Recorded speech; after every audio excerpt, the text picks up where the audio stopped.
이게 화폐 전쟁으로 벌어진다는 거예요. 경제든 주식시장이든 뭐 안정적으로 굴러가기는 조금 다소 어려운 시장이 될 거라고 저는 보는 거죠. 하락장에서는 15에서 20% 정도가 빠지게 되면 상승장이 많이 나오더라고요. 그 정도가 나오면은 과감하게 분할 매도를 하는 거죠. 그리고 다시 하락장을 대비를 하는 거고요.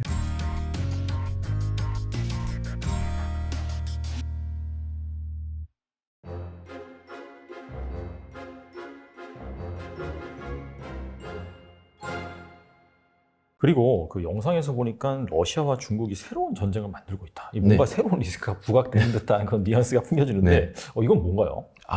사실 이 부분은 제가 오래 전부터 이제 시장에 대해서 공부를 할 때 좀 우려했던 부분이에요. 그래서 사실 부자TV가 초창기에 제가 영상을 찍었을 때 거의 뭐 1년 반 정도가 됐는데 그때 초창기 영상 때 제가 반장선거라는 주제로 영상을 3편 정도 찍은 게 있어요. 지금도 그 영상이 이제 있는지 모르겠는데 네. 그때 얘기했던 게 길어봐야 2년 안으로 새로운 화폐 전쟁이 발생할 것이다 라고 했었거든요. 근데 지금 그게 이제 발생을 한 거예요. 저도 되게 우려스러운 게 뭐냐면 어쨌든 전 세계가 미국이 주도했던 이 경제 체제가 유지됐던 것은 딱 하나 때문이거든요. 페트로달러 시스템. 네. 경제를 아는 분들이라면 대부분이 이제 아는 건데 네. 간단하잖아요. 원유를 비롯한 대부분의 원자재는 달러로만 거래를 해야 된다. 이 조약이 1970년대부터 만들어지면서 미국이 전 세계에서 가장 강력한 기축통화의 역할을 해올 수 있었다라고 저는 생각을 하거든요. 그리고 그 중에 메인이 원유였습니다. 그런데 최근에 러시아의 가스를 중국의 위안화로 결제를 하겠다라고 발표를 했습니다. 그러니까 에너지를 이제 더 이상 달러가 아닌 위안화도 받아주겠다라고 했어요. 그리고 이 러시아와 중국이 주도로 한 브릭스 체제라는 거를 최근에 또 브릭스 체제를 만들었는데 여기에서도 위안화를 주요 거래 통화로 검토하고 있다 이렇게까지 얘기했거든요. 근데 이미 천연가스를 위안화로 거래했다라고 하는 거는 사실 뭐 브릭스 하는 국가도 해봐야 뭐 브라질, 뭐 러시아, 중국 이런 애들인데 여기에서 기축통화의 역할을 그나마 할 수 있는 거는 중국밖에 없거든요. 물론 중국이 기축통화를 할 수 있는 국가입니다. 그런 얘기는 아니고 그 나라들 중에서 그나마 세계적으로 통용화폐를 가장 많이 쓰고 있는 국가가 뭐 위안화가 크니까요. 그러면 야 이거는 미국 입장에서는 자기의 목숨줄을 가지고 있는 이 달러 패권의 정면으로 도전하는 겁니다. 이게 너무나 심각한 이야기거든요. 네. 근데 이게 브릭스 통화가 대부분 그런 원자재와 관련된 국가고요. 네. 중국이 1대1로라는 육상과 이 해상의 실크로드를 구축한 국가들을 보면 대부분이 자원부국이에요. 그러니까 잘 사는 국가가 아니라 자원을 많이 가지고 있는 국가죠. 네. 그러면 전 세계에서 이제 원자재를 러시아하고 중국이 독점한다라고 볼 수도 있는 거예요. 그거를 발표를 해버린 거죠. 그러면 이 다음에 가장 중요한 국가가 어디냐? 사우디죠. 근데 이 사우디가 최근에 아주 밀월 관계였던 미국과의 사이가 벌어지고 오히려 중국과 굉장히 가까워지고 있고 심지어 이번 달에는 이제 시진핑이 사우디에 방한을 한다라고 하거든요. 야 그리고 이미 올 초부터 사우디가 위안화로 결제를 뭐 하니 많이 이런 얘기가 있었어요. 그러면 야 이건 미국 입장에서는 결코 이제 두고 볼 수가 없어요. 얘네가 좀 덩치가 커져서 뭐 우리보다 GDP가 어떻게 되고 뭐 무역 규모가 어떻게 되고 이런 것들은 사실 금융 패권에 비하면은 그렇게 큰 위협 수준은 아니거든요. 근데 지금 러시아와 사우디가 하는 거는 금융 패권에 그냥 정면으로 도전하는 거예요. 그리고 브렉시트에서 탈퇴했던 영국이 영국의 세계 7대 석유 회사가 있습니다. 네. 근데 이 석유 회사가 2년 전에 위안화로 사상 첫 결제를 받아줬단 말이죠. 그리고 지금 영국 내에서는 영국은 원래 그 런던 금융이라는 게 지금의 월가 역할을 수십 년 전에 대체 원래 있었던 금융시장의 핵심이었는데 허브였는데 그렇죠. 이걸 월가한테 뺏겼잖아요. 네. 지금 영국이 목표가 런던을 다시금 제1의 금융의 지역으로 만들려고 하는 게 목표예요. 그래서 최근에도 시진핑하고 굉장히 밀접한 관계를 맺고 있고 그리고 시진핑과도 최근에 이 영국 내에서 위안화 거래소라는 걸 또 만들어줬거든요. 그리고 또 중국은 본다면 상하이에다가 원유 선물 거래소를 위안화로 거래소를 만들어버렸잖아요.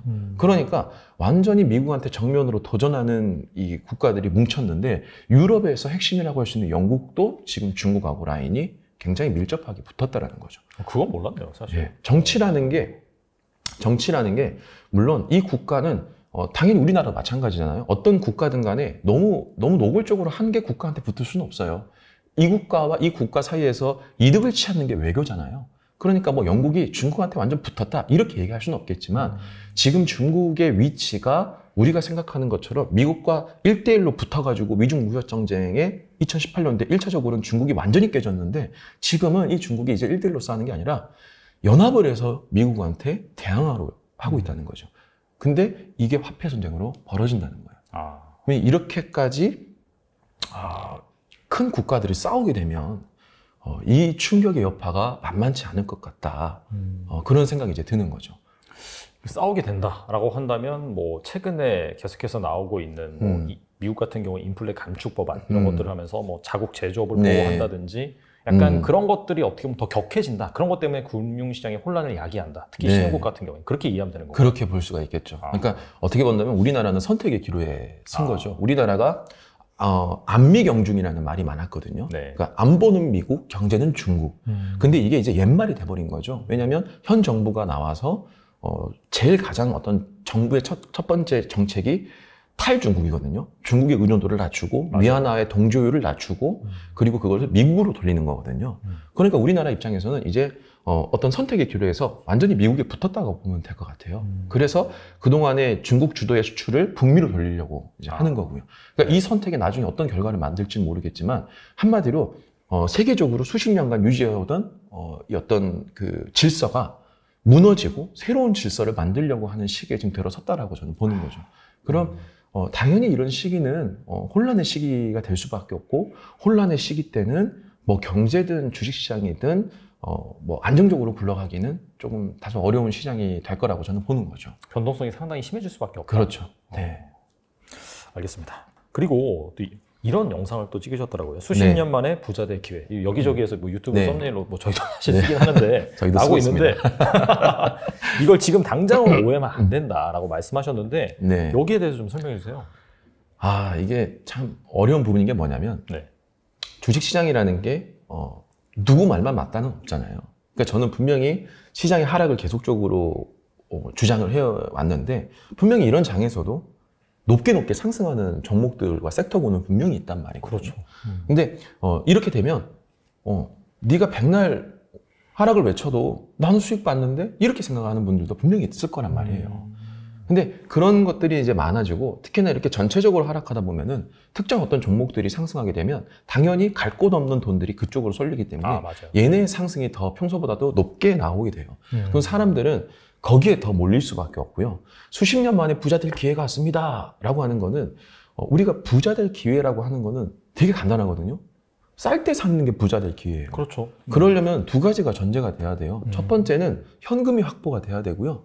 두 번째는 그 쌀 때 정말 가격이 싸다고 평가할 수 있는 때가 와야 돼요. 이 두 가지가 전제가 돼야 되거든요. 근데 제가 왜 앞에 서두에 그런 말씀을 드렸냐면 하락장에도 분명히 오르는 게 많은데 하고 거기에서 수익을 보려고 내 현금을 다 넣어버리면 정작 시장이 많이 떨어져 사야 될 때 못 삽니다. 그러니까 첫 번째 현금 확보를 제가 계속 말씀드리는 건 뭐냐면 저는 많은 분들이 뭐 제가 최근에 뭐 수개월간 하락을 주장하다 보니까 제가 굉장히 하락론자라고 생각하는 분도 많은데 저는 원래 되게 긍정론자예요. 2016년부터 2015년 말부터죠. 2015년 말에도 저는 상승을 외쳤고 2016년, 17년, 18년도에도 상승을 외쳤고 2020년도에도 제가 강의를 할 때 코스피가 1400까지 빠질 수 있습니다. 근데 1400 빠진 거 보고 환율이 깨지지 않는 걸 보고 이건 여러분 기회입니다라고 저는 오히려 그때도 상승을 외쳤어요. 그러니까 저는 굉장히 상승론자예요. 그런데 지금 하락을 몇 개월간 제가 외치는 걸로 인해서 제가 굉장히 하락론자라고 생각하는 분들이 많더라고요. 저는 상승론자예요. 제가 지금 하락을 외치는 이유는 뭐냐면 그 상승이 나중에 올 때 그때 우리가 과감하게 투자를 하기 위해서 현금을 확보하는 거예요. 그럼 당연히 이때 현금을 확보하면 이 하락장에서 상승하는 종목들을 못 잡을 수는 있어요. 이때 수익을 못 볼 수는 있어요. 이때 상대적인 박탈감을 느낄 수는 있어요. 네. 그런데 저는 확실한 기회를 잡자라고 하기 때문에 현금 확보를 하고 하락장에 대비를 하라고 말씀을 드리는 거예요. 그러려면 너무나 주식을 오래 한 분들은 다들 아실 거예요. 전국에서 곡소리가 나기 전에는 바닥이라고 외치면 안 돼요. 주식시장은. 사실 이거는 누구나 다 알고 있는 거예요. 주식을 오래 한 분들이라면 결코 지금을 바닥이라고 얘기해서는 안 돼요. 물론 주식 가격이 싸냐? 싼 건 맞아요. 근데 이 싼 게 더 싸질 수도 있는 거잖아요. 훨씬 더.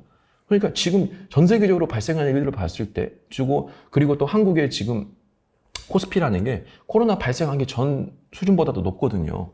코로나 때 국가가 성장했냐? 코로나 때 국가 성장은 하나도 못했어요. 그냥 유동성 빨로 상승한 거예요. 그 유동성 빨이 빠진 것밖에 없습니다. 지금은. 실제로 경제가 무너져서 주가가 내려왔냐 하고는 지금하고는 크게 상관이 없어요. 그냥 유동성이 부족해진 걸로 내려간 것밖에 없습니다. 그러면 얼마든지 지금보다 더 밑으로 더 내려갈 수 있어요. 그러면 그때가 기회가 되는 거죠. 물론 이게 틀릴 수도 있어요. 틀릴 수도 있기 때문에 분할 매수라는 게 존재하는 거고 그 분할 매수를 공격적으로 하는 것이 아니라 정말 긴 여유를 가지고 하십시오라고 말씀을 드린 거죠. 그런데 지금 이렇게 하락하는 와중에도 급등하는 종목들이 있다 보니까 사람들이 그걸 쫓아다녀요. 그걸 못 잡으면은 자기가 잘못한 것 같고 하지 말라고 한 사람이 너가 때문에 내가 이 급등을 못 잡았어라고 생각을 하게 되면 더 조급한 마음이 생기게 돼요. 그러면 지금 너무나 많은 유튜브에서 40년 만에 몇십 년 만에 부자 될 기회가 왔다라고 해요. 근데 그게 1년 뒤일지 2년 뒤일지는 사실 모르는 거거든요. 그게 틀렸다는 얘기가 아니라 그걸 보고 지금 빨리 이 종목들을 잡아야 돼. 이 종목들이 지금 싸니까 빨리 지금 사내야 돼. 그리고 실제로 그걸 했더니 반등장에서 거봐 이게 맞네. 수익을 받네. 이 생각이 강해지면은 저 밑에까지 하방이 열려있는데도 불구하고 여기서부터 계속 거래를 하게 됩니다. 그것도 빠른 호흡으로 해요. 제가 생각하는 거는 이거를 너무 조급하게 받아들이지 마라. 이걸 오해하지 마라. 40년 만에 부자 될 기회를 지금 당장으로 얘기하는 거는 아니다라고 저는 말하고 싶은 거죠.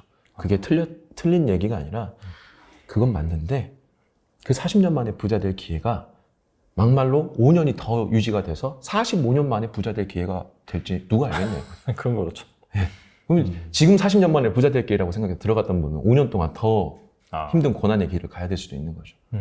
저는 그 얘기가 틀린 건 아니지만 너무 그것을 맹목적으로 지금이라고 생각하는 분들이 많기 때문에 그것은 조심하자라고 말씀드리는 겁니다. 그래서 현금 확보를 외치는 이유가 결국은 현금이 있어야지 지금 주식에 아무리 수익이 난다라고 하더라도 잘못 하락장에 물려버리게 되면 지금 수익 본 거 다 반납이에요. 그게 2020년도에 수익으로 좀 이 주식에 재미 좀 봤던 분들이 2021년도에 다 물리고 오히려 손실이 난 거하고 똑같은 상황이거든요. 지금의 반등장에 결코 만족해서는 안 됩니다. 그렇기 때문에 제가 계속적으로 현금 확보를 주장하는 이유는 제가 나중에 그 진짜 우리가 기회가 왔을 때를 잡기 위해서 지금 자중하자는 거죠. 그것 때문에 말씀드리는 겁니다. 그러면 사실 시기는 누구도 알 수도 없고 하지만 뭔가 이렇게 바닥이 왔을 때 이때쯤이면 투자하면 좋겠다라는 뭐 여러 가지 지표라든지 이를테면 금리 뭐 인하기 시작해서 뭐 된다라든지 혹시 뭐 그런 포인트들 지표들이 있을까요? 지표는 너무 많아요. 사실 솔직히 말씀드리면 지표는 너무 많고요. 일부 이런 주장을 하는 분도 있어요. 그때가 되면 이미 주식시장은 올랐다라고 생각을 하시는 분들도 분명히 많거든요. 그래서 사실 경제와 시장의 매크로라는 게 중요한 이유가 뭐냐면 모두가 다 그런 생각을 할 때 들어가자는 게 아니에요. 그거를 미리 분석하고 우리가 들어가자인데 그러려면 금리를 예로 들어보자고요. 금리 같은 경우에는 두 가지가 있어요. 선제적 금리 인하냐 후행적 금리 인하냐. 금리 인상도 마찬가지겠죠. 그럼 당연히 이 다음에 연준이 하는 금리 정책이 선제적 금리 인하가 나올 수도 있고요. 후행적 금리 인하가 나올 수도 있습니다. 그에 따라서 우리가 시장을 분석해야 되는 내용이 완전히 달라질 수도 있어요. 가장 기본적으로 금리를 봐야 될 거고요. 환율도 봐야 될 거고요. 그리고 전 세계의 제조업도 봐야 될 거고요. 그리고 산업에 지금 패러다임이 발생하고 있으니까 새로운 산업이 현재 얼마나 성장할 준비가 되어 있느냐도 봐야 될 테고요. 그리고 지금 미국과의 미중 무역 전쟁, 달러 패권에 대한 전쟁이 어느 정도까지 진행이 돼서 이젠 좀 일단락 됐구나 이런 것도 봐야 되겠죠. 너무 많아요. 그래서 일반인 분들 입장에서는 이 시장을 분석하기가 너무 어려울 거예요. 사실 쉽지는 않습니다. 그런데 우리가 불로소득이라고 하잖아요. 우리가 노동으로 육체로 돈을 벌기 너무 힘들잖아요. 그래서 주식시장 들어온 거 아닙니까? 근데 사람들이 오해하는 분들이 있어요. 내가 몸으로 일해서 버는 건 되게 어려운데 불로소득은 되게 쉬울 거라고 생각하는 거죠. 불로소득 사실 아니에요. 이거 얼마나 스트레스 받나. 얼마나 힘든데요. 그죠? 사실 네. 이게 육체의 일보단 덜할 뿐이지 몸에는 더 안 좋아요. 사실. 맞아요. 스트레스 받아요. 잠도 못 자고 스트레스 네. 받고. 이 불로소득이라는 게 정말 어려운 거거든요. 이 불로소득을 쉽게 하는 분들은 누구냐면 그 앞에서 내 이 근로소득보다 더 많은 노력을 하고 더 많은 경험을 하고 더 많은 공부를 한 분들이 여기에 가 있는 거지, 그 정도의 노력을 안 하는 분들이 불로소득을 원하는 것 자체가 잘못된 거죠. 결코 쉬운 분야가 아니에요. 그래서 그만큼 많은 공부와 노력이 필요하고 어떤 정보를 받아들일 때 편협적으로 한두 가지의 정보만을 기준으로 판단하는 것도 정말 위험한 거죠. 대다수의 정보들을 내가 받아서 그 안에서 취합해서 나만의 어떤 지식으로 받아들일 수 있는 수준이 돼야, 저는 사실 그래야 주식을 해야 된다고 보는 거고요. 누군가의 조언을 듣고 주식을 한다라고 하더라도 그 조언을 하는 분들이 한두 가지의 어떤 지표만 가지고 시장이 좋아질 겁니다, 가격이 너무 쌉니다, 이렇게 얘기하는 것도 전 조심해야 된다고 보는 거죠. 그래서 사실 쉽지는 않습니다. 쉽지는 않고 그 시점이 언제냐라고 보는 거는 아무도 알 수 없는 거지만, 적어도 그 시기 때 우리가 기회라는 걸 잡으려면 준비된 자가 그 기회를 잡을 수 있다고 하잖아요. 네. 그나마 노력을 하고 그나마 현금 확보를 해놓은 사람이 그런 기회를 잡을 수 있다고 저는 생각하는 겁니다.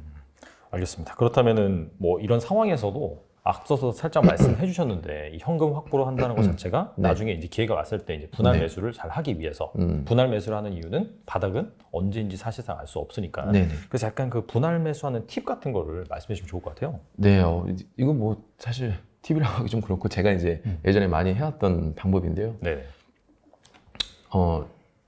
주식을 하다 보면은 아무리 좋은 종목이라고 해도 우리가 막 그런 그림이 있잖아요. 자전거 타고 사람이 가는데 웅덩이가 있고 막 덫이 있고 맞아요, 이게 맞아요. 올라가는 예, 장기 투자의 길에는 너무나 험난한 구간들이 많다, 막 이런 그림들이 있는데, 아무리 좋은 주식이라더라도 이렇게 올라가다가 빠지는 경우도 많고요. 그렇죠. 아무리 안 좋은 주식이라고 하더라도 내려가다가 올라가는 경우가 분명히 있거든요. 그래서 언제 사야 되냐는 종목마다 사실 너무 다 달라요. 제가 너무나 큰 예전에 심리적으로 흔들렸던 게 뭐냐면, 제가 2015년도부터 2차 전지를 공부를 해서 그 당시에 제가 이제 이 고객분들한테 이 주식에 대한 설명을 해주면서 2차 전지에 대한 산업에 대한 교육을 많이 해드렸어요. 실제로 2차 전지를 제가 투자할 때가 10,000원이었거든요. 예, 10,000원이었습니다. 네. 예, 근데 이 10,000원이었을 때 그때 당시에 대장은 포스코 케미칼이었거든요. 이름이 지금의 포스코 케미칼인데 이제 예전 이름은 제가 기억이 잘 안 나네요. 포스코 캠텍인가 그런가요? 예, 포스코 캠텍이었네요. 그래서 그때 대장은 포스코 캠텍이었고요. 제가 그 당시에 생각했던 게 LG와 에코프로, LNF, 포스코 캠텍, 이렇게 네 가지를 제가 2차 전지에서 가장 좋다라고 판단을 했고, 이 기업들을 투자를 하자 라고 이제 제가 많이 강의를 했어요. 이런 기업들이 정말 좋습니다, 여러분도 공부를 해보십시오 라고 해서 많이 알려드렸는데, 이 기업들이 어느 날 이렇게 막 잘 올라가다가 1년 만에 10,000원이었던 게 40,000원까지 갔거든요. 근데 이 40,000원이 순식간에 20,000원으로 떨어졌습니다. 몇 개월 만에. 이때 못 버티고 나가신 분들이 많았어요. 빼는 분들이. 근데 이 20,000원이었던 게 다시 1년 뒤에 80,000원을 찍습니다. 근데 80,000원을 찍었던 기업이 다시 40,000원으로 떨어지더라고요. 이게 아무리 좋은 기업이더라도 변동성이 정말 크거든요.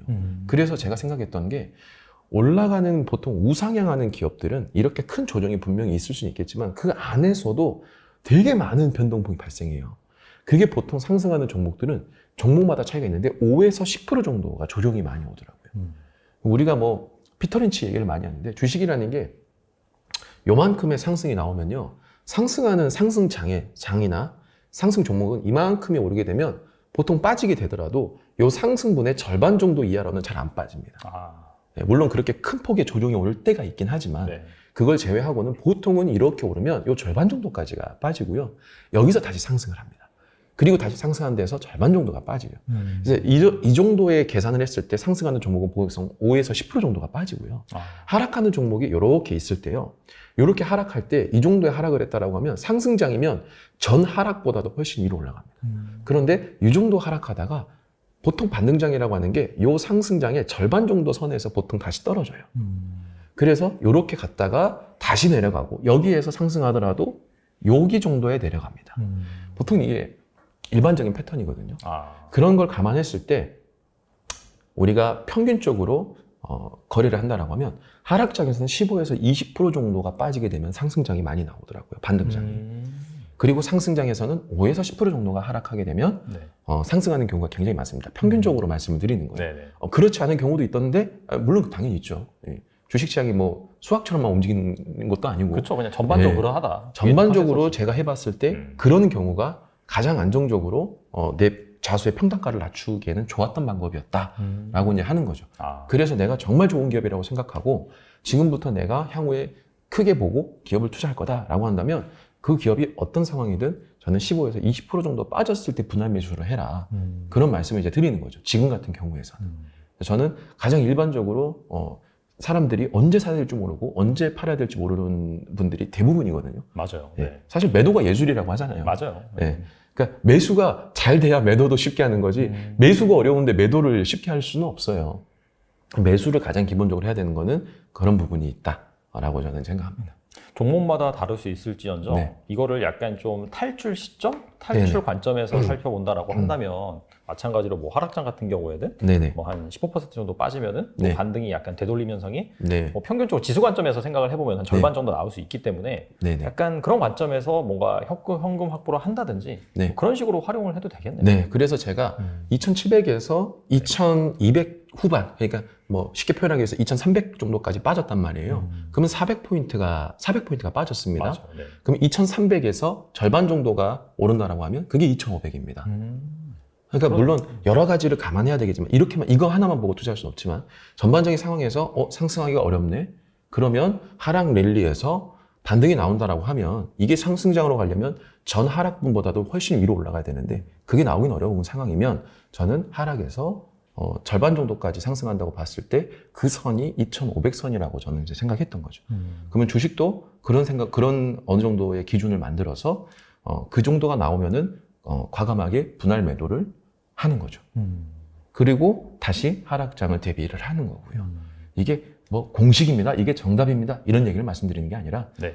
이런 것도 한 방법이 있다라고 이제 안내를 해드리는 거죠.